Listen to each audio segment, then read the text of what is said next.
Hi, folks. I'm Jamie Hiles. I'm Lydia Judy. I'm a concerned dad.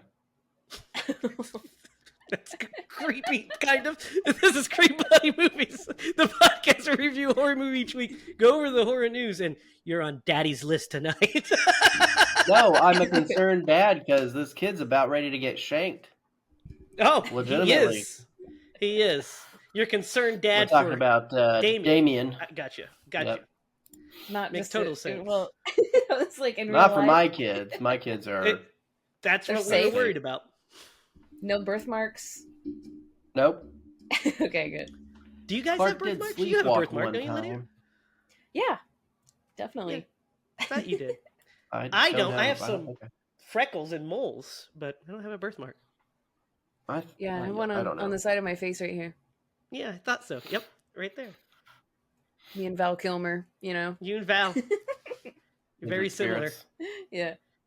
Lydia does go around telling me that my mouth's writing checks and my body can't cash. She says it all the time. I do You're say that reckless. quite frequently. You're reckless. Some Top Gun humor for you guys, in case you don't know. Guys, tonight is a big night because we are going back to the 70s and actually watching one of the premier horror movies from that era. Richard Donner's The Omen. This was a big deal when it came out, and we're going to discuss it, see if it holds up, see what the influences it had on other movies, and what we thought of it. But before we do any of that, we're going to start the day with the horror news. And I don't have a lot, but what I have is mighty. We'll start with this little bit here. Mick G is hoping to finish his Babysitter trilogy. He says that it's in the works, a new Babysitter movie. So, have you guys seen the other two Babysitter movies? I've seen the first one and it was really good. I didn't see the second one yet, though. The second one, he finds a girl, right? And Yes. it's on like a boathouse. Oh, yeah, I've seen it then. Yeah, Jenna Ortega is in the second one, I do believe. Oh, yeah, okay. Yeah. The first one, Samara Weaving is excellent. And she's excellent in both of those movies. So I would be down to see Samara come back. I mean, that's really all we need to see. Because she's awesome in everything she does. Yep. But I thought those were fun movies. You know, I don't think they were like the greatest or anything, but I thought they were good. So I wouldn't mind seeing another iteration. Solid. Yeah, solid movie. McGee's an interesting director. I mean, the Charlie's Angels movies were fun. The first one especially. The second one, a little too much, but the first one's pretty solid. And Terminator Salvation is pretty decent, I think. You liked it, right, Derek? I am. I'm a little sad that they never moved forward with that storyline. I thought they could have done something with it, but yeah. What are you talking about, man? We ended up getting Genesis. Yeah, I know. And Dark Fate. That's what I'm talking about. That's the problem. That's the issue, yeah. This is interesting. We talked about this a little bit the other day, last week, when we talked about they're making the Black Phone 2. Remember? I touched on that, just that it was announced that there's a sequel to the Black Phone coming out. Well, now we know the entire main cast is returning for the sequel. So, Ethan Hawke is coming back, Mason Thames is coming back, Madeline McGraw is coming back, Jeremy Davies, Miguel Mora, and it's the same. Scott Dickerson's returning as writer-director with Robert Cargill is also returning to write it. So it's a reunion of everybody. I'm interested to see how they do this because, Derek, you've not seen the movie, but Lydia and I have, and it's interesting that they're going that route. Yeah. I'm shocked to hear that. Yeah. Yes. Me too. Nothing shocks me anymore, Lydia. Right? I mean, it's how nothing should shock us anymore. I'm just Who knows can't- how, but it's happening. Can't compute. So, does not compute. I'm having trouble reconciling that. Yep, exactly. This is some big news, guys. We actually know some cast members for the new Alien TV series. 6 of them, to be exact. And more. So, some of these actors you probably won't know a lot of. Babo Kesey, Jonathan Ajayi, Erna James, Lily Newmark, Dean Camille, and Adrian Amundsen are all being cast in this. The main star is Sydney Chandler, who stars as Wendy and is said to be a hybrid metahuman who has the brain and consciousness of a child, but the body of an adult. Uh-oh. Yeah, and most importantly, you know who else was added to the cast? So we have David Rosdell, Essie Davis, Alex Lothar, Samuel Blinken, Ardish Gorav, and Timothy Oliphant. Okay. What? Yeah, Timothy Oliphant is joining. I love that guy. He's Oh, alright. me too. Me too. He's What? excellent. Yeah. No, he's great. Lydia. You don't know. I You're Yeah, not like that's him. fine. justified in No. what you're saying. I have not seen Justified, so I can't speak. Well, there. that's your problem. It fucking rules. It's great. It's a good show. I knew it would be on here. So check this out. This is interesting. It's said to take place between the first and second film, which, as you know, there's a huge gap because Ripley sleeps for 80-some years between the first movie and second movie. Right? She's in a cryosleep for that long. She wakes up and her child's already grown and I think passed away by that point. So there's like a big gap that they can play with to be in canon. So that's pretty cool, I think. What are you guys' thoughts? That's interesting. Mm-hmm. Just put it right It is in interesting. between. What do you think of this metahuman and child brain thing? Better hope he doesn't have a tantrum. Mm-hmm. Yeah, it sounds kind of. I don't know. Sounds kind of. Signed sketch. We'll see. Could be cool. Guess what? I got some more sequel news for you guys because it's been announced that Eli Roth is returning to direct Thanksgiving 2. Nice. Thanksgiving 2? Yes, we have a franchise on our hands. Yep. Knew we would. Is The it movie was a called hit. Thanksgiving 2 Pumpkin Pie Dessert.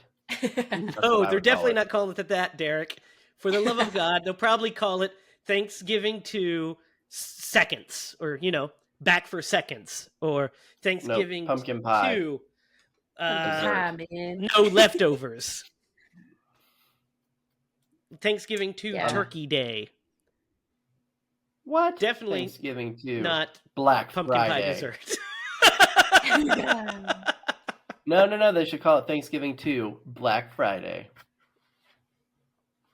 Well, if you watch Thanksgiving, you will you'll know that Black Friday plays a very big part of the first movie. Oh, does it? Well, there you go. It does. I think they should call it Nostradamus over here. Thanksgiving 2 The Next Day. The next day. That's a Black Porky's Friday. reference. Do you remember Porky's? Porky's I do 2 The remember Next Day? Porky. Porky's is classic. I mean, show. I could not. I don't remember any. I remember watching it at some point, but I don't remember anything from it. That's all really the information we Yeah, have so fresh. far is that Eli Roth is returning and that they are making a new one. So kudos to them. That'll be fun. And then finally, guys, this is news fresh off the press, okay? Fresh off the press. We have the trailer, which we can't show here, but the trailer and some images have released from Godzilla Kong, The New Empire.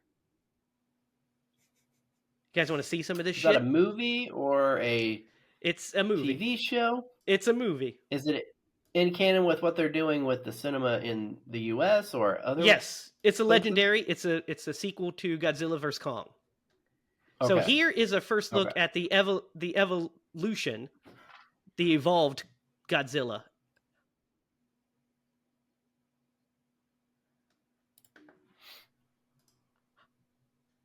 He looks amazing, right? Oh, dang.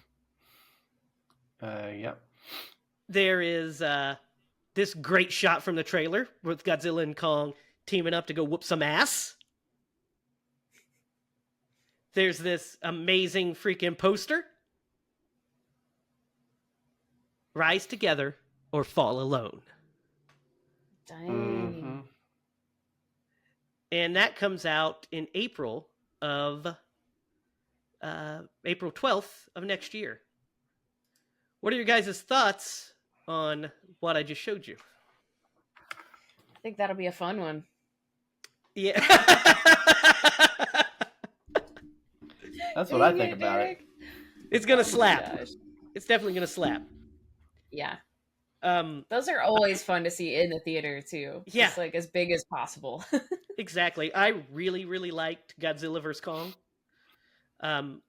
I've liked all the Legendary movies. Godzilla 2014 was good. Godzilla King of the Monsters was awesome. I loved King of the Monsters. I Yeah. thought Kong Skull Island ruled. And I loved Godzilla vs. Kong. I think the Monsterverse is thriving and doing good shit. Mm-hmm. I'm into it. I, over the weekend, went and saw Godzilla -1, and it was amazing. It's a Toho, the Japanese. That's why I asked that, because yeah. they're... This is the Legendary, which is Monarch, the streaming show with Kurt Russell, is part of the Legendary continuity. And then this is just a Toho one-off, from the originators of Godzilla. And it was one of the best movies of the year. Like, just emotional, kind of sad, awesome, epic. Reminded me of Jaws in Jurassic Park. I was blown away. Dang. I was like, Okay. this is like the best Godzilla my movie I've ever gosh. seen. What? So we have, Dang. So we have Super Serious Godzilla, the Toho one. Then we have Campy Kicking Ass with King Kong Godzilla, and I'm here for both of them. Us Godzilla fans are Ain't eating. discriminating. No, us Godzilla fans are eating good. We get all the shit. And that wraps Just up. for the record, I don't eat shit. Thanks. Tried it one time at a barbecue. It was Oh my no God. bueno. Was it leftovers from your grandma? You bastard! That was dirty. Wow, Lydia. You're related to him. We're cutting that out. That's the best joke. It's so good. I apologize, Derek. I apologize. Sounds like we're in like a battle in in junior high. Was it leftovers from your grandma? No. Yeah. No, That was a just jab. couldn't. That was And what didn't mean it as a jab. It just was perfect Oh, because because of the because of the shitting. So I got it. I could never forget. He says. Some memories are seared into your memory. I bet they would be. I could develop Alzheimer's and still be like, my grandma shit on my back.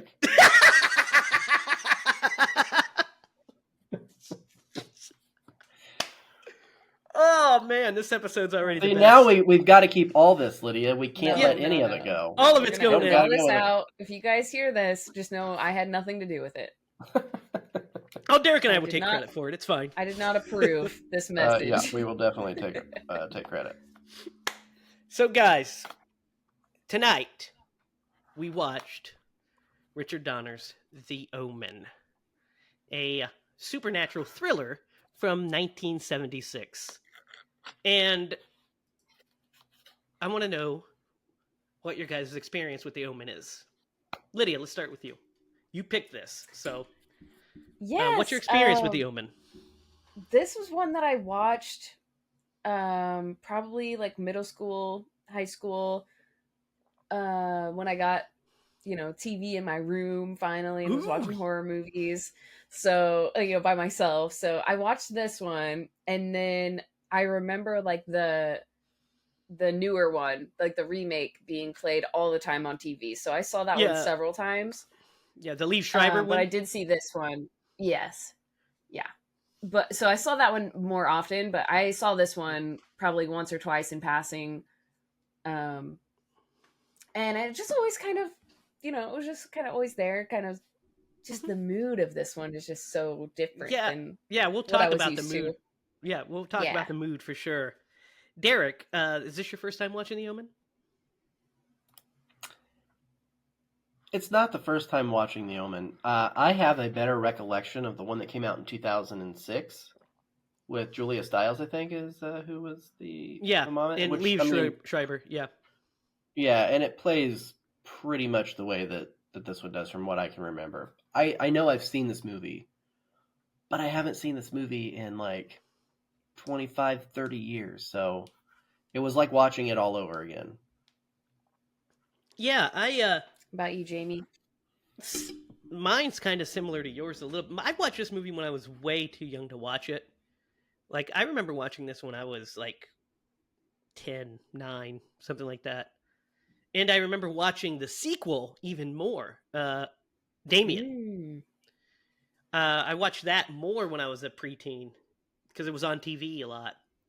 And so I watched both of them. And so I've seen this one a handful, a good handful of times. So much so that like I just remembered most of the bits. And then the 2006 one, Derek, we went to the movies to see. That's why you remember it so well. You, me, Joey, and Carrie went and saw it because it was Nice. released on 6606. That was the whole reason the movie was made. Literally, so they could release the movie on 6606. Because I remember not hearing about the movie. Then all of a sudden, it was like, The Omen, you should go see it on 6606. And I was like, they could probably kind of crap this out, it seems like. Literally to make that. And it's okay. That movie's okay. But this one's a different beast. I want to start by talking about Gregory Peck, first of all. Gregory Peck as an actor just in general, and Gregory Peck in this film. Because I think he's phenomenal all the time. Agreed. Like, how good is he? He's so good in this. I was thinking of you this whole time too, because I think I know that you have more experience watching Gregory Peck movies than I do. So Yeah. I was just like, this is my Gregory Peck right here. And I just have no idea like how vast his skills are. Well, he was as in a an little actor, film because this is he was in a film called To Kill a Mockingbird. You might have heard of it. right. Playing Atticus Fish. Yes, I've definitely seen that. Yeah, Yes. and he's phenomenal in that. He was also in the original Cape Fear. Right, yeah. I have not seen that one. Yeah, it's great. We have to do it. What So do you think, I believe Derek? the word you're looking for is legend. Yes. Mm-hmm. Legend. No, I mean, he did an exceptional job. I think darn near all of them did a really good job. This movie was well cast. Yeah, and well acted. Yeah. I think the performances all... Gregory Peck is really interesting in this role because it's like not a role that Gregory Peck you would peg him for, right? You wouldn't peg him to be in a horror thriller. And he... Right. Except, of course, he's in Cape Fear. But like a supernatural horror thriller. And then he... it just played so... The movie's played so darn straight, too. You know? Yeah. Coming off this movie was made 3 years after The Exorcist. So this was a time when R-rated supernatural horror films were like prestige drama. You know what I mean? Like they're making these movies are prestige films and not horror schlock yet. I think that's so interesting. Yeah. That's fascinating to me that's what was going on. They're like, okay, The Exorcist, what do we do? Gregory Peck. Richard Donner. Like, what?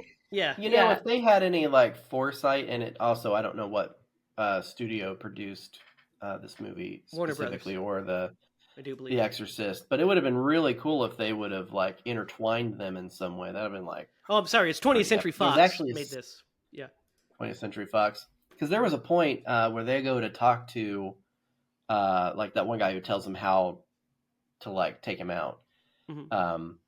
That I was like, wait a second, because I mean, it's been a long time. I was like, could they? And then they obviously that didn't happen, but Yeah. that'd have been really No, cool. yeah. So, what's interesting about this movie is, first of all, like the movie plays like a '70s thriller, like a political thriller from the '70s, something like the French Connection almost too, like the kind of like more fact based with just the supernatural overtones. And it plays like the Manchurian Candidate or like the Marathon Man. You know what I mean? It plays like a '70s thriller. Um, with like just these with the supernatural overtones, and I really appreciate that because it's something we don't get now, obviously. Yeah, for Yeah, sure. definitely. It I can't even imagine that right now. yeah, Are you it's looking for such a more cool. insight on that one? Sorry. Yep, completely agree with you. Well, and this movie was, I think, specifically for the mainstream, like it predated, which actually I want to. He froze. And What? you froze like You froze this. for a minute.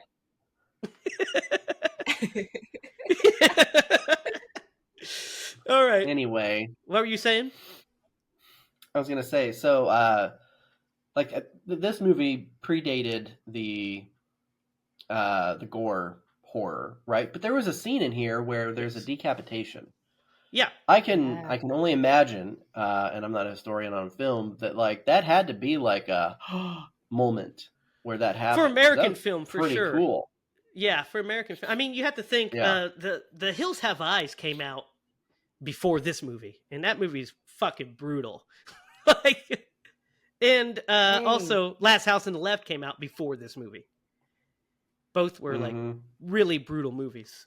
But for a Yeah, big and those were studio probably picture, like more one-offs. Yeah. yeah, for a big studio picture, yeah, the the death scenes are pretty cool in this movie, and the way they set them up uh, are really cool. I like that we get like just the opening setup is cool. That we get just no context, just him saying, "Hey, you know, your kid's dead. Essentially, your son didn't make it, but this other mother didn't make it, and her son survived. So we'll just swap them, and your wife will know." Which, first of all, what? Yeah. Dude, it was the 70s, man. They were Yes. flying loose. Regulation, what's that? Yeah. Oh, and also it was overseas, so they didn't have. Were they in America at that point, or were they No, in a? they Because he were was a diplomat. they were in Italy, where they go back. Remember, they go back to Yeah. Italy. Okay. That's where it is. So they were in Italy Yeah. when that happens. But an interesting Yeah. setup, just all around. And Oh then yeah, for sure. him like raising her. And let's talk about Lee Remick real fast too, because she's fucking great in this too as his wife. Oh yeah. Like at the beginning of this movie, for the first like 10 or 15 minutes, I mean, barring the swapping of the babies, Mhm. you're just like, man, they are very picturesque, right? So he's Yeah. a diplomat and he's got aspirations, and she seems like the perfect, wife. And they that scene in the house where they're like, oh, I could fill this library, and then they close the windows. But Yeah. it just lulled you into, man, like how perfect are these people's lives? Yeah. It's great. Little do they know they're raising the devil. Well, his son, whatever. Exactly. Yeah. Same diff. Tomato. It's my little. It's a brush, but it could be a pitchfork. You don't know.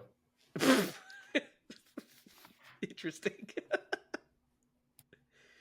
Yeah, no, I agree with that assessment for sure. Like, it is, they do kind of set us up with this like picturesque family, this picturesque life. They seem to really love each other. They really love their son, and they're raising him great. And then on that birthday scene is something. Like, I imagine in 1976 when this movie came out and people were in the theaters and the nanny just fucking jumps, hangs herself from the window. Yeah. Was wild, probably. So there is a she says before, so she sees the dog, Yeah. and then it's just like she's more or less in a trance is what it seems like, and then she says before she jumps, Damien, it's all for you. So was she part of the cult? No, I don't believe so initially. I think she was. It's And the it's only kind of reason up in I the say air. that is why else would she say that? I don't That know line. If you unless negate like that line, you just assume that like she got and who yeah. knows? Maybe she was. Maybe she was. I don't know. I don't know if she was just possessed in that moment. I don't know if she was always a member of the cult. We just don't know. Because they That's one hired of the things her. that like works I for think. this too. I think that she wasn't because they sought her out and hired her. She didn't arrive to them, the first nanny. They definitely hired Mm-hmm. her. So I'm assuming that she What wasn't. happened between her and the mom? I don't know. Because the mom like sees them getting their picture taken and she runs over there and grabs Jealousy, I Damien. think. Was it I think Jealousy. she jealousy? got Yeah. that's how I Yeah. took it, the Yeah. scene. That's how I She's took like, it too. okay, well you can I hate, by the way, I could never have a nanny who just like took care of my kids all the time. Because I would like those moments like this, I'm sure she just felt like I should be doing that. So Mm-hmm. Yeah. because I would get jealous. I'd walk over and give her the backhand. Pow! I think the only nanny I would not have a Know problem your place, with, woman. No, I'm kidding. the only nanny I would not have a problem with is if it was Hulk Hogan and it was Mr. Nanny. Well, Then it'd just be like, whatever that's you right, want, brother. Hulk. Whatever you want. Yeah. I'm not going to tell him to get the fuck out. I'm like, whatever, Hulk. I work 400 days a year. I was going to be the original Triple H. Oh, Hulk's lies.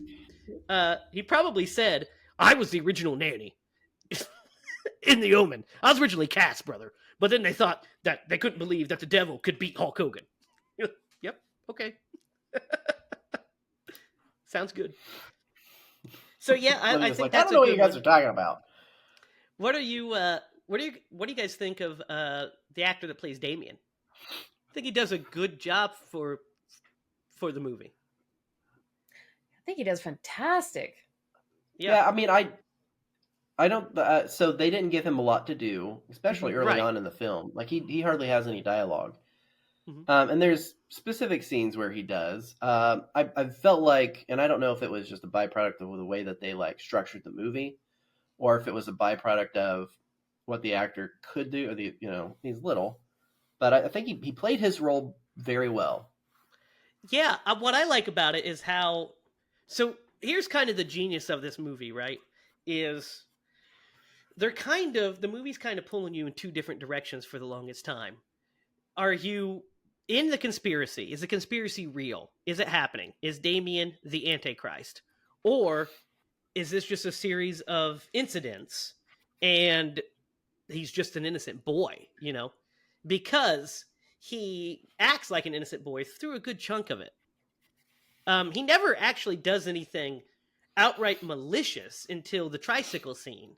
And even then, that can be argued that was also accidental because he was just riding his tricycle. Yeah. Mm-hmm. So it's like it kind of makes you question. Of course you're assuming. Well, yeah, this is about the Antichrist, but it might not. They could have totally pivoted if they wanted to, and made it like he's going insane. Mm-hmm. There was a scene where the dad like wanted to make sure. Yeah. Well, I mean, he was also tasked with that little thing of stabbing this little kid in a church. Before he did that, he wanted to make sure it was okay. That he was playing for the right team. Yeah. There's the priest that shows up, right? This guy is kind of crazy. This actor. He's kind of crazy. He plays I like this character because he's just kind of, is just creepy enough that he's adding like this creep factor to, hey, this is your son, your wife's in danger. He's going to take your place, all this stuff. And he's just he's unhinged enough that he's interesting. You're like, okay, what's this about? And he also has a fantastic death scene. What do you guys think of the the whole preacher vibe, the whole preacher subplot in general? I liked it. Yeah, I thought I liked him. I think his character was pretty fascinating to like see like interacting in this. And like it's like how would you take that if someone came up to you like that? But he gets the point across pretty well, I think. Well, especially in that first meeting when when he says it's not your son is dead, that boy's not your son. So it's like, I was there and the night he was born. And then he's like, is this blackmail? That's his Right. instinct is, oh, you're trying to blackmail me. Mhm. And so just the fact that he knows that gets him an in, because then Thorne's already like, well, how the hell did he know that? Well, the only way to know that is to have been there. What do you think of this character, Dave? I think it's great, and I love how you discover so much as the movie goes on about that character. Yeah. But for sure, that's got to be shocking as the dad, and but I mean, it all looked like it went through the church, so he would at least have. I mean, he could have read it in the records that they kept, because hopefully they jotted something down. Which they find out that they didn't. But yeah, it totally played with who he was, that he would know that, or could know that, I guess. Yeah, and what's really cool is his death scene is like, so we have the photographer character, played by the always great David Warner, and I'm trying to see his character's name is Keith Jennings.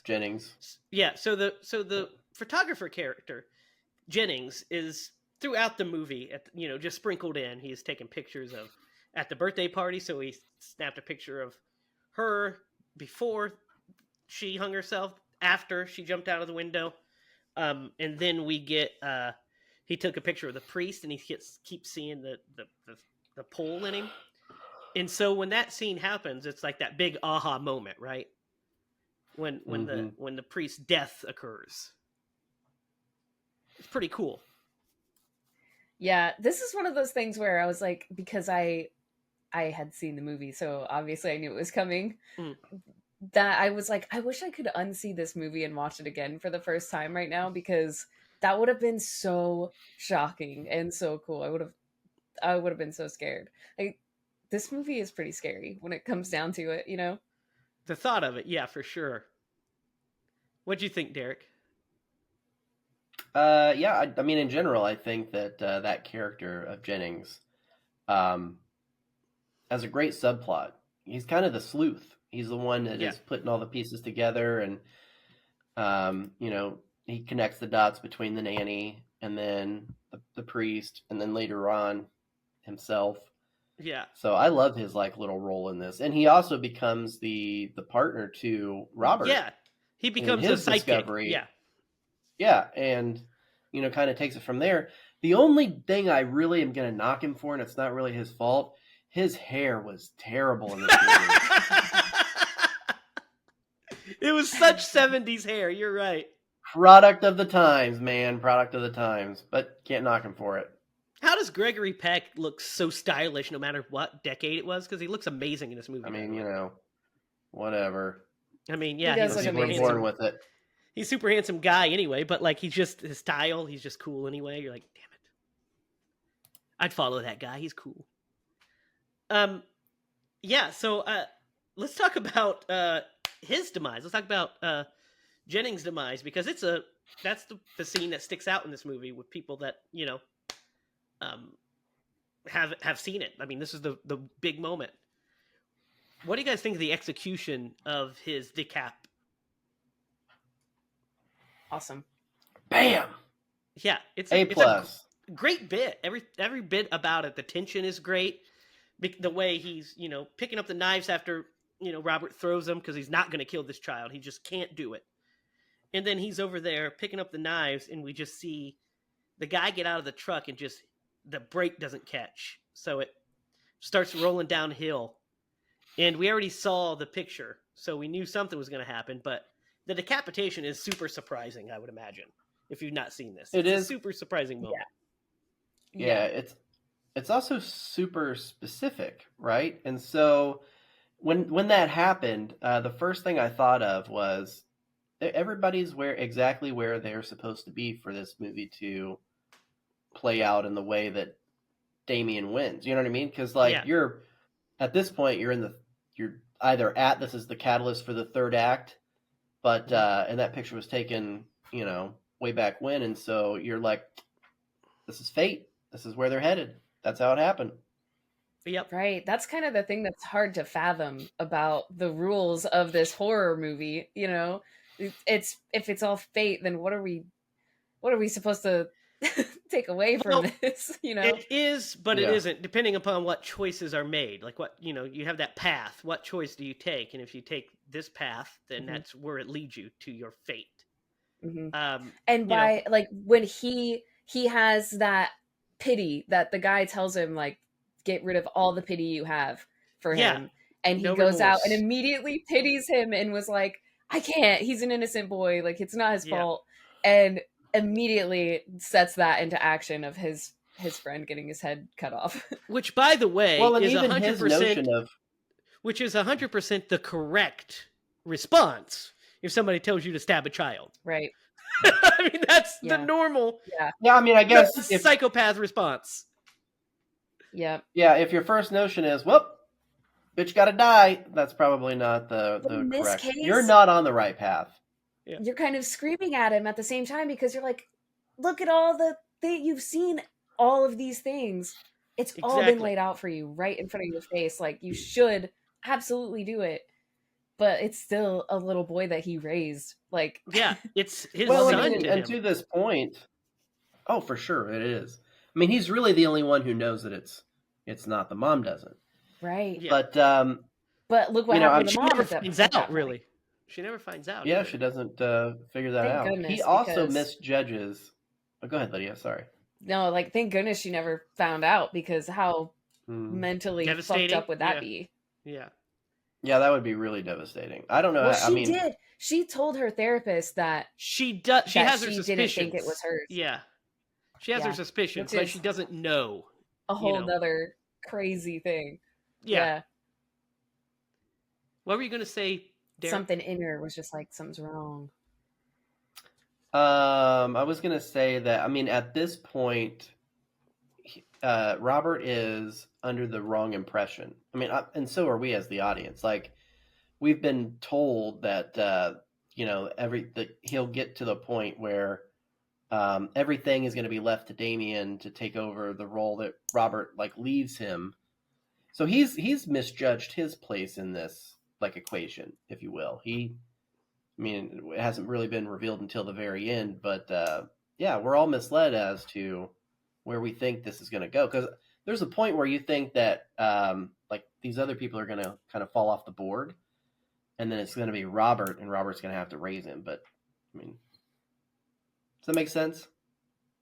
Yeah, like, he isn't completely necessary for, like, his role is to give pity to this poor child who has now not only lost his family, but, like, the circumstances of it, right? And Robert's best friend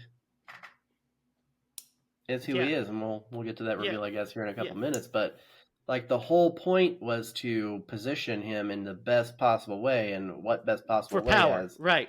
An orphan who needs a family, And so we haven't talked about a very important character yet. We haven't talked about Miss Baylock. What do you guys think of Miss Baylock, who was played by Billy Whitelaw? What do you guys think of her? Lydia, you might want to start this off, because I got a lot to say. Absolutely terrifying.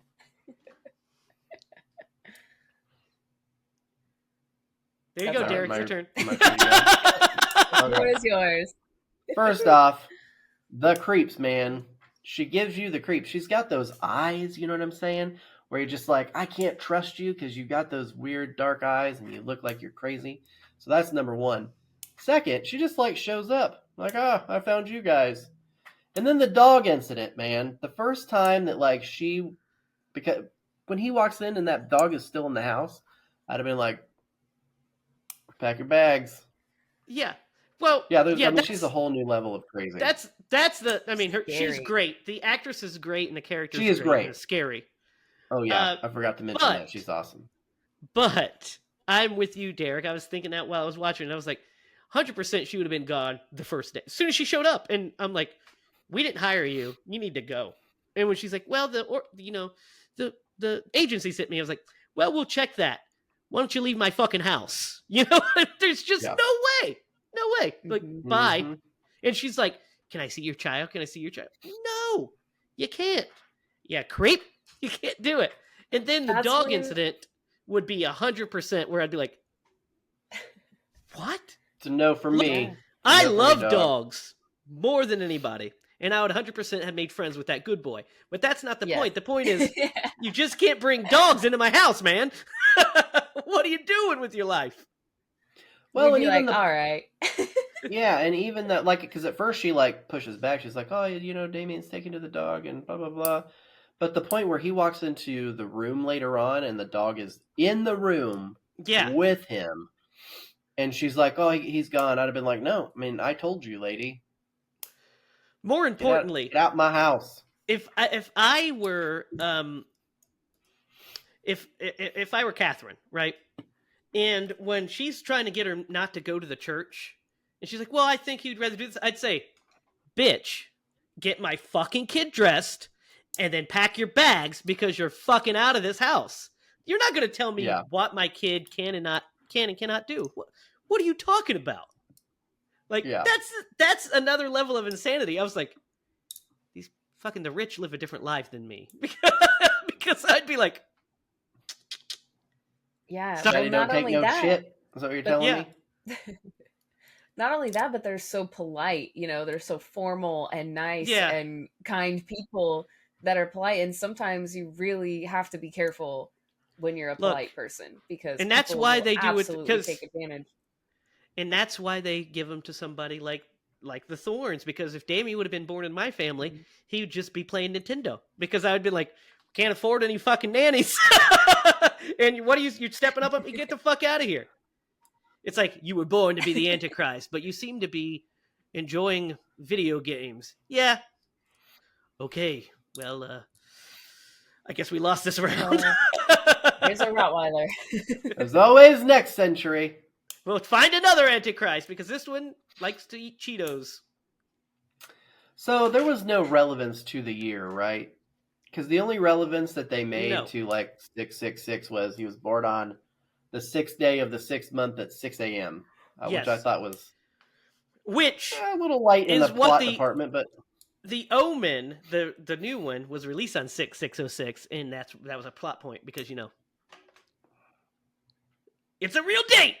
Man, I they could have that back then. Yeah, I could see where if like it was the like fell on the year or it like fell on the turn of the millennium or something like that, but just like some random year in the 70s.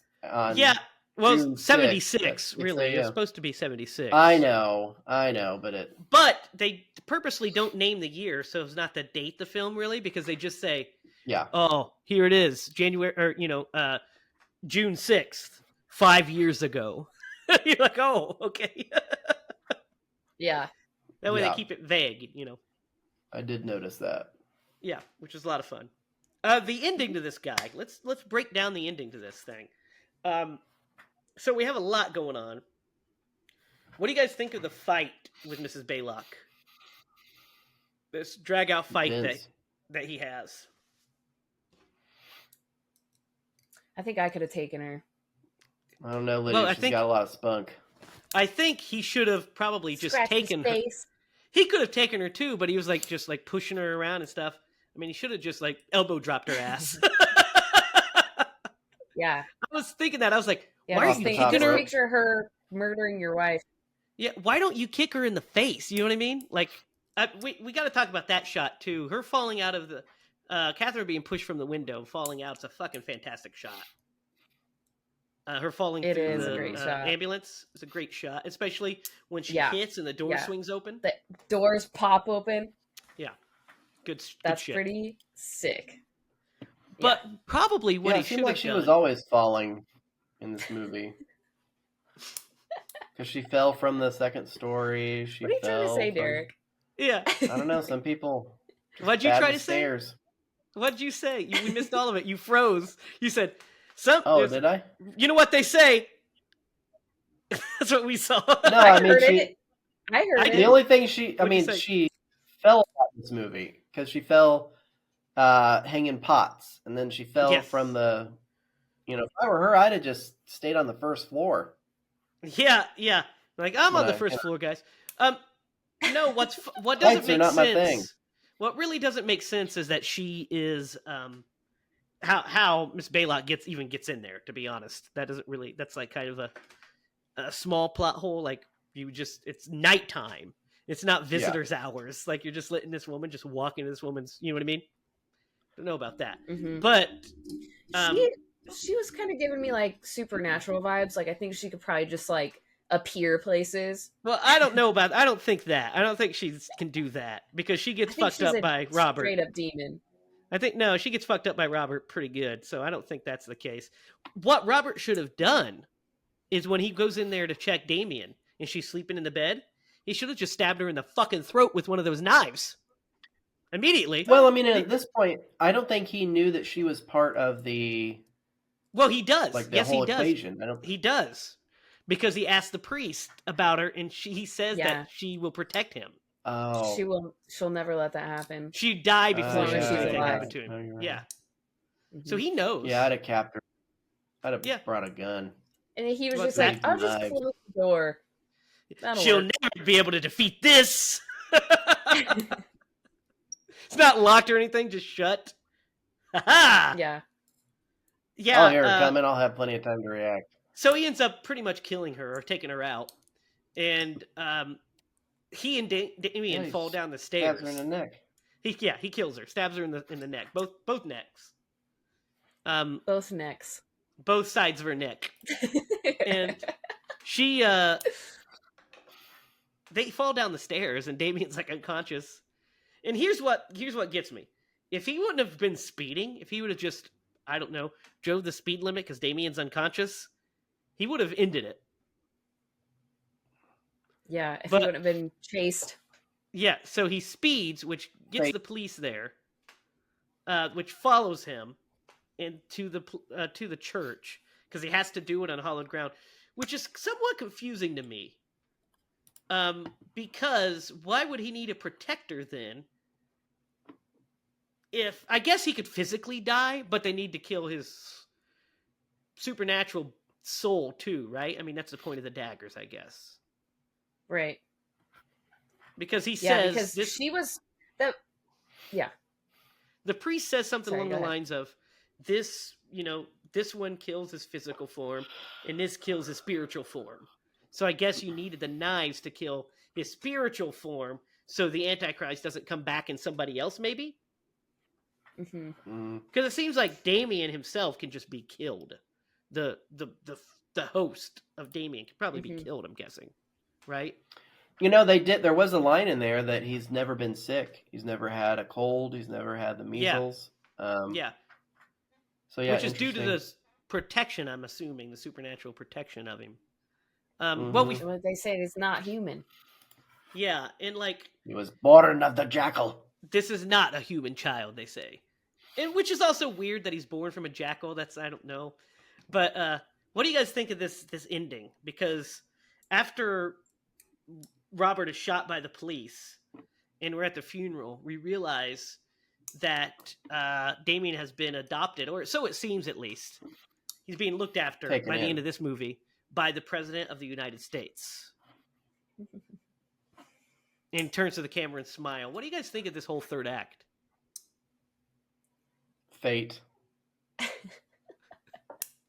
That's not a Fate. thought of the third act. That's just a word. What do you think of the third No, act? it was.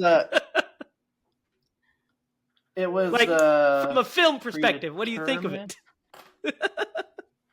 No, it was really good. It was very suspenseful. Because you're playing with or you're toying with the idea of this kid, and I mean, although he's supposed to be something else, like he's still just a kid. He looks like a Yeah. kid. He acts like a kid. He talks like a kid, and so you're having to reconcile what this guy is gonna have to do And he's saying, "Daddy, to a don't, child, and Daddy, so please," you know.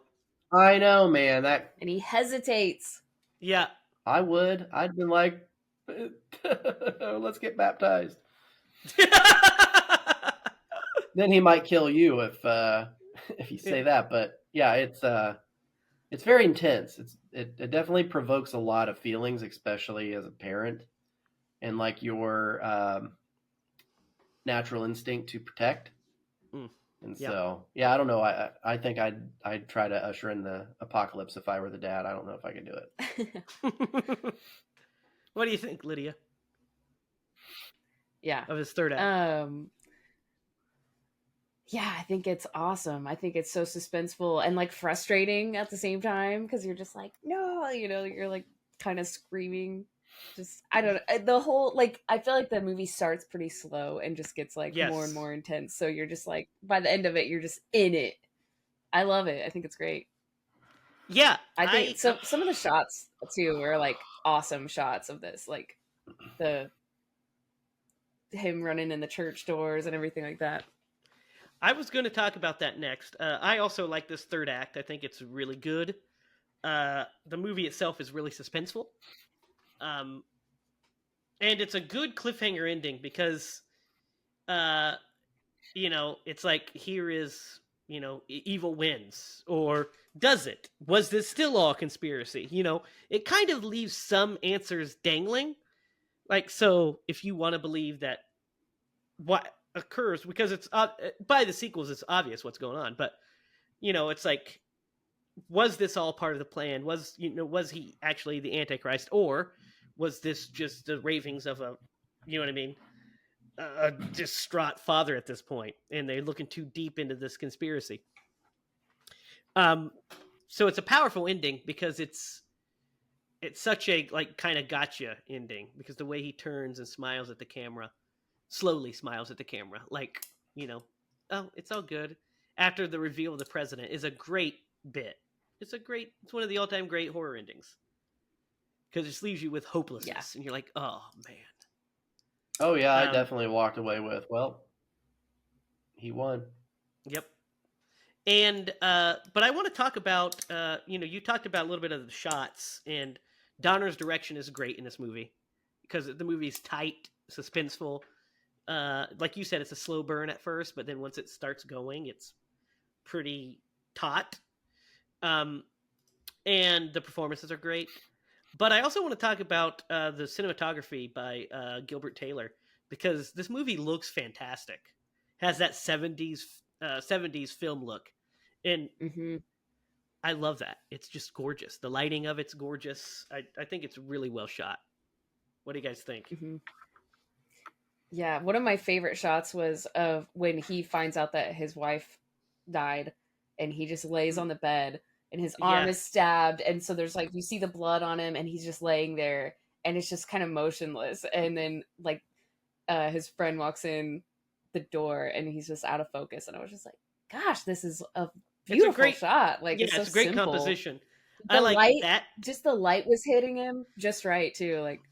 Awesome. I also really like the shot of the priest sitting on the bench when he meets him at the park, and he walks into frame, and like the priest is framed on the right side of the frame, and he kind of walks up and he's talking to him. And then when we see Peck's shot, it's a close up of him looking stage right, so he's on the left side of the frame. It's just gorgeous composition.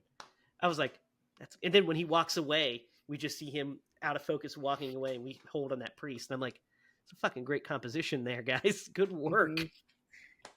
What did you think of the windstorm, though? Because I was like, this windstorm is kind of weird. It's a little hokey. That's a little hokey. There's some hokey shit in this movie. It's from the 70s. There's going to be some hokey shit. That's a little hokey. I think him being the son of a jackal is a little fucking hokey. I I I think think that's scary. I think that's really weird and cool. it's Yeah, I'm with weird you, and cool, Lydia. but also kind of goofy. I think the shot of her falling, off the balcony is not great. Is kind of cheesy as well. Mhm. What were you But going the to say, Darren? scares are scary. Yeah, yeah, Man, one thing we didn't touch on, and honestly, I think it's one of the most devastating moments in this movie is when they go to the cemetery oh and they yeah, unearth the jackal, the mother of that yeah, baby, and then he is determined to know if his son is in the grave next to him, or if maybe he's alive, maybe there's a chance yeah. they didn't kill him, they just shoveled him off to somebody else. And man, when they reveal that that He poor was baby's murdered. down there and it's got the obviously like yeah, there was an impact to the skull and just Yeah, like the devastation. yeah. Well, I It's a tell you what, great I bit. would be It's a on the great hunt. bit. What doesn't really make Very sense tragic. though, what doesn't make sense? No, I agree. But what doesn't make sense though is why they would take the time to bury the jackal, uh, and the son under these I mean, false names. I It's kind of weird. It's just there so we get the reveal.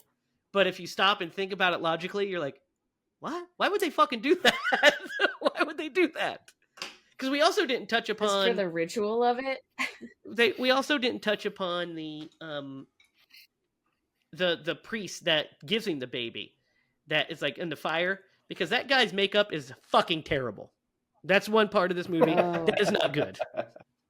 yeah. yeah, I agree with that. Yeah, It's Lydia. it's not great, but it's pretty gross at the same It's time. gross, Like, but it looks so bad. It's just cheesy as I'm like, eh, they've done Like, man, better. we don't have the budget the for rest this. of the movie looks I know a fantastic. guy. Yeah, it's just that shot. I was like, maybe you should have kept that more in shadow. It might have looked better.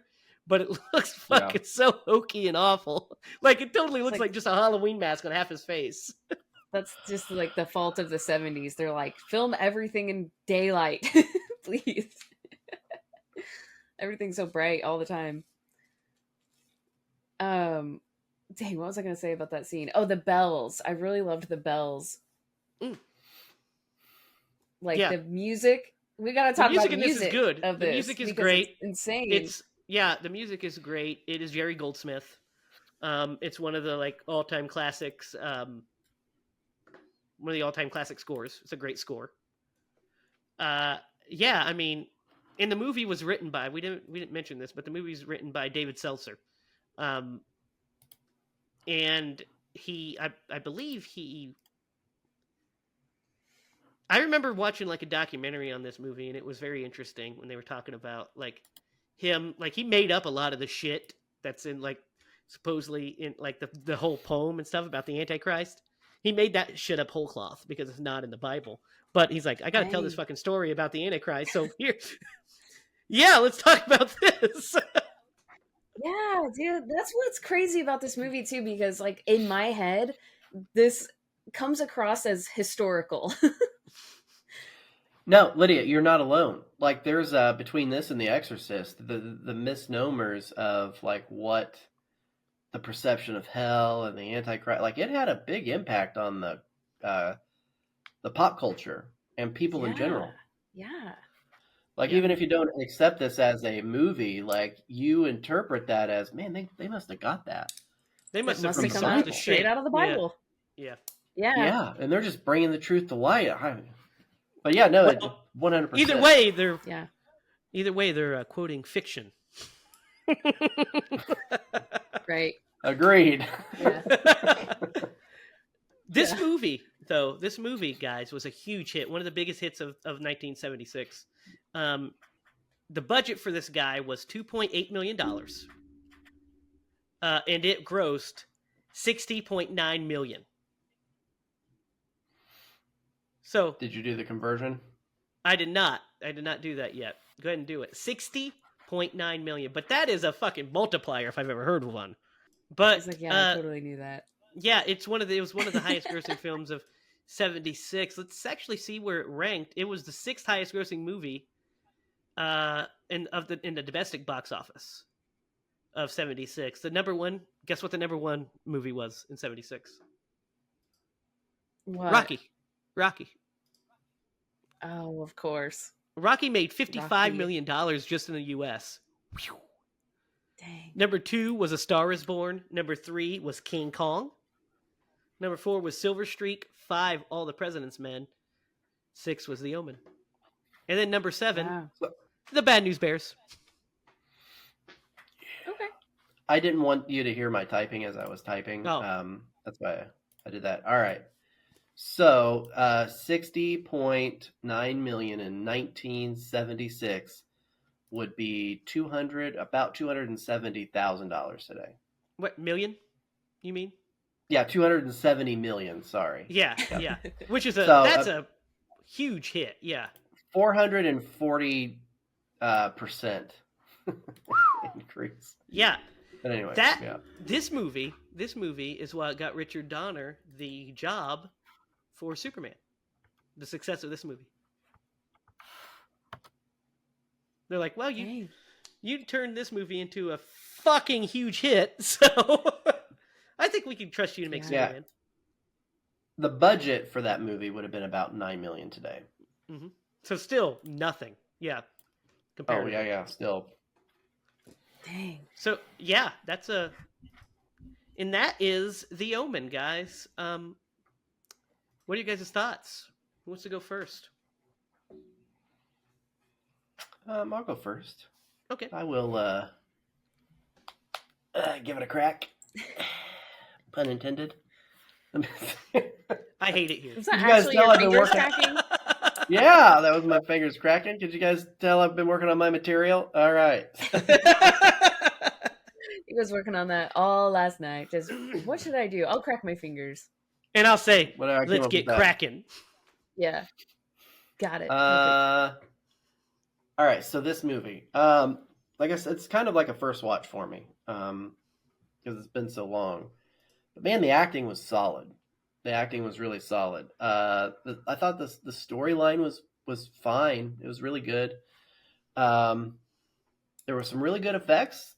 The makeup, Lydia, a little spotty at times, but in total, I felt like it did what it set out to do. And especially like if you have the ability to like kind of put yourself, like I did grow up in the 80s. It wasn't the 70s, but I grew up in the 80s. So like just put yourself in like that time period. You can see where this movie was probably a big hit. I'm going to give this movie a solid 8. It was a good movie. It was a good watch. And it was free on YouTube. You know, it was Oh, nice. It was also on Hulu, FYI. Derek. Yeah, but it was on YouTube in 1080p with no commercials. Oh, okay. I didn't have commercials either. Anyway. I didn't either. It was in color, just in case anybody wants to know. Oh, no. And Lydia had the joke up. She was like, "Oh, was it in color, Derek? I knew it was coming." I only used that sparingly, okay? Yeah, she already used it last week, so she has to give it a couple weeks. Yeah, exactly. I don't trust you, Lydia. I don't trust you. Oh, Derek. This movie was actually in black and white, Derek. So, joke's on you. No. Joke's on you. Thought you had it You're right. gonna give him a complex. Okay. I think I'm gonna give this movie. I think I'm gonna just go ahead and give it a 9. There was so much about this movie that I really liked, and I've just been kind of hyper all weekend, so I was kind of in like a weird state of mind to watch a movie like this. But I think it would have been so scary if I would have been in the right state of mind, and maybe had the lights all dimmed and I don't know. But sometimes movies just hit you different depending on what you're doing. But I do think this movie has had a huge effect on horror as we know it. And for that, I'm going to give it a 9. I agree. It definitely did have some effect. It definitely popularized the idea of the Antichrist, as a villain in horror. I mean, just just I think a few years after this was a few years after this was written. Let's see, the Dead Zone uses the idea. Stephen King writes the Dead Zone in 1979, so 2 years, 3 years after this, and basically Stilson is the Antichrist to a degree. So I think that was a prominent like figure for horror. I also think that the Prestige. This was like one of the. I think this was the waning of like the Prestige horror, but it was like right in the peak of it because this movie made, like I said, $60 million. So basically 240 million in today's money. So it captured the zeitgeist, and I think it's the way it was done was really really well done. Like the suspense was great. I don't find it scary. I've never found it scary even as a kid, but I've always found it suspenseful. And those are different things. Shocking. There's some shock factor to it, especially then. But it's definitely suspenseful, and I think it has a hell of an ending, a banger of an ending. And I just think the performances are too good for this not to be a solid number. So I'm with Derek. I'm going to give it an 8. I think the cinematography is gorgeous in it. I think the acting's superb. I think the direction's superb. I think the writing is solid. I think the effects. I think the decapitation effect is really good. They sell it really well in the way they have the impact. They show it from the front and then the back impact. I think is really impactful. No pun intended. But I think it's very like visceral and beautiful at the same time. And I'd give all the effects a solid 10 if it wasn't for that fucking terrible Two-Face burnt face. That's just no bueno, that one. But yeah, I give it also a solid 8. It's a great movie. It holds up still as a solid thriller. Derek. Oh, it also made my shirt, by the way. Oh, did it? Yeah, what's on your shirt? The Omen. It's the horror movie right periodic here. table. Yep. That's Of awesome. Elements, yeah. Yep. Made my shirt right The there. Omen. Oh, wow. That's cool. So, who would Tom Atkins play in The Omen? Ooh. Dude, he'd have been a great photographer guy. He would. Jenkins. He would also have been a fantastic Robert Thorne as well. I would not Yeah. replace Would have. Gregory Peck. I would not replace Gregory Peck, but he would fucking kill Robert Thorne, I think. He would like knock it out of the park. Yeah, I think that would definitely be a role that I would love to see him in. That would be awesome. Yeah. He would have killed it. I wouldn't replace Gregory Peck, but if we had to, that would be the role. But if we had to put him in somebody, I'd replace David Warner as well and have him be photographer just because it's a bigger part. But I think he would fucking crush the Robert Thorne role. I think he would just crush that. Liev Schreiber does a solid job in the remake, and we'll talk about that eventually. But it's nowhere on the level of gravitas as Gregory Peck. Gregory Peck feels more lived in. It also feels like he would be an ambassador by his age. You know what I mean? Mm-hmm. So that wraps up The Omen.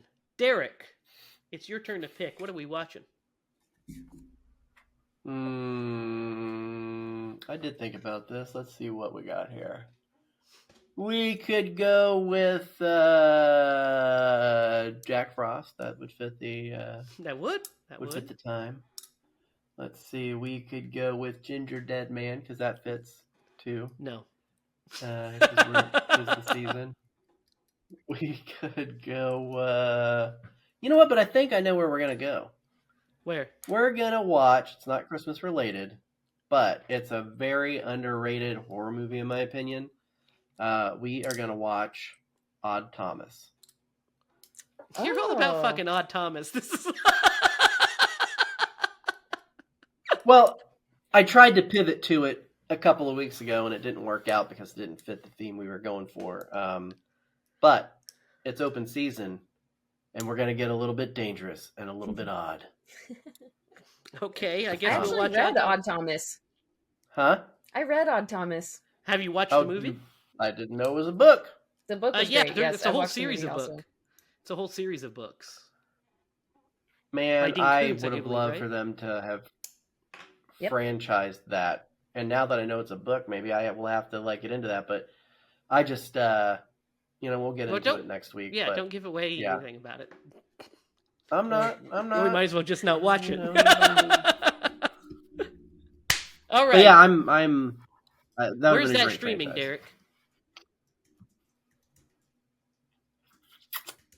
Derek? Was it Paramount? It's actually free to watch on YouTube, Pluto TV, Amazon, Tubi, Plex.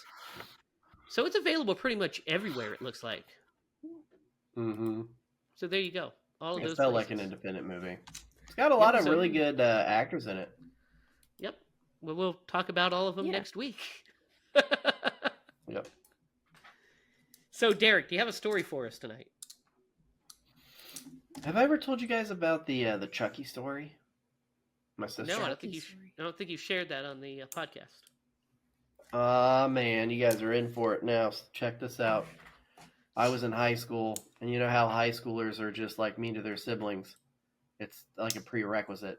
So my sister, she and I were home alone, and I'm pretty sure this is the reason why she has this fear. Now as an adult, she doesn't like little dolls. She doesn't like dolls that look even remotely like Chucky. And here's the reason why. My aunt bought a Good Guy doll back in the day, and she left it at our house, and I snuck out the back door and ran around and put it on the front porch, and I knocked on the door really hard, and then I ran back around the house, and I came back in, and I came in just as my sister was opening the door. And Oh my she gosh. freaked out, shut the door. Oh my gosh. And she, to this day, is afraid of dolls. I talked to her like a year ago about it, and she was not happy. Did she didn't know it was you? Funny. It scarred her for life. No, not at first. I mean, eventually I told her. Yeah. Yeah. I was like, I got you. But at first she was just like, my sister is not the most rational person. And, sometimes logic and my family just don't mix. And so to her, it was like, what just happened? And I'm over there going,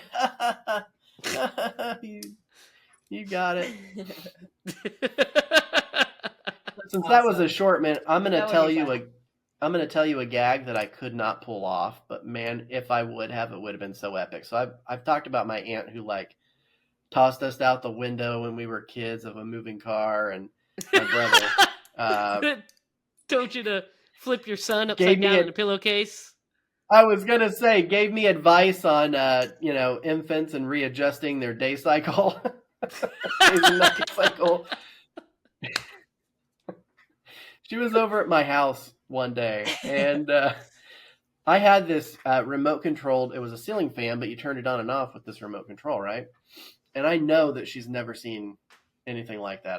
I just know that this is the case. And so I had that thing behind my back, and I'm like, Joyce, I can control that fan with my mind. Oh my gosh. But I couldn't do it, man. This is one gag. And like when I started laughing so hard, she was like, what are you doing? I was like, I was going to try and get you with this because it's remote controlled, but I couldn't pull it off. Dang You're like, it. you see, Joyce, I think The you one got away.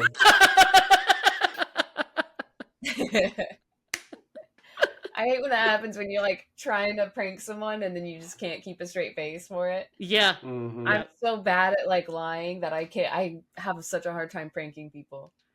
Yeah. Or even scaring people, because really I get so like just like worked up about it. That I'm like, I can't do it. It's too good. That's a good one, Derek. That would have been good if you would have been able to pull that off. I really love how you said she doesn't know what remotes are, essentially. She's never seen anything remotely like this. Not remotes. No. Not. I didn't mean like remotes in general. Yeah, I I did know get what the you pun. Yes. But I a don't ceiling think fan. I've ever seen one for a fan. Yeah. And I just knew that it was going to get her. It would have got I me. just knew it. Yeah, that's a good one. I would have been like, oh my gosh, that fan, what's happening? Derek is I psychic. told you guys about the time she got slapped in the face, right, by a 5-year-old. What? Yeah, No. same aunt. So my family, they were up from Kentucky. Derek never And has my- stories, and now he's just like, Yeah, all yeah, of the yeah, stories yeah. are coming out. Yeah. So this is a good one though. All right, this one, like, I still reminisce on it, and it makes me laugh. So my grandma is ill; she's in the hospital, and so all the family's coming up from all the places, and Kentucky just happens to be a hotbed of where my family lives. And so they come up, and my nephew, who he's like 5 or 6, man, and they don't care. They at that age he was cussing like a sailor, whatever. So he cusses, and my aunt goes, "Now we don't do that," and she walks over and gives him a little pat on the cheek. A couple minutes later, she's talking and she cusses, and he's sitting on my lap, right? And she goes, or he goes, "Oh, you did that." She's like, "Oh, okay." She goes like this, man, and I have never in my life saw anybody slapped as hard as this fucking 6-year-old whacked her across the face, man. And the look on her face, she was like, and she goes, "You little son of a bitch." And he's on my lap, and he's like 5. He's like Clark's age. I grab his head and I pull it in, and I put my hand up and block her from getting to this little 5-year-old. Oh my Beat the God. shit out of him. I'm like, Hey, you "Joyce, know what? step back." Hey, for some reason, the good Lord didn't bless her with children. We'll never know why. It's a mystery. It's a mystery. She actually said that to you, didn't she, Derek? She did say that to me, indeed, yeah. Don't get me wrong, I love my Aunt Joyce. She is a cancer survivor. She did beat it. But she's also just got a ton of stories. She's also fucking wild. She is, but I love her to death. Yeah, she's great. That's great stuff. That's awesome. All right, so next week we are watching Odd Thomas, available pretty much everywhere. You can follow us online at HiLaProductions.com. You can follow us on Facebook at HiLa Productions. You can follow us on Instagram at Scream Bloody Movies. You can follow us each on Twitter. You can follow Derek at DDoglyMaster, Lydia at Lydia Spooky, and me at Racket. Be sure to comment down below on your thoughts on the Omen. If you have any stories where your aunts almost beat up a little kid, also share those. We would like to know who not to bring your kids around. Next week, we'll have an update on the movie because there's some big things happening. The wheels are in motion. They're rolling right along, aren't they, Derek? He's thumbs upping on a podcast. So if you're watching, you see it. If you're not, just know he's agreeing with me. I was looking something up, the director for Odd Thomas, sorry. No, you're fine. But that's it. That's all we got today. Please comment down below, share, subscribe. Stay tuned for more stuff because we got some fun stuff coming up. We'll have a special Christmas episode for you in 2 weeks as well. That's going to be a lot of fun. So for Derek Lemaster and Lydia Judy, I am Jamie Hiles. And remember, if you're going to scream bloody movies.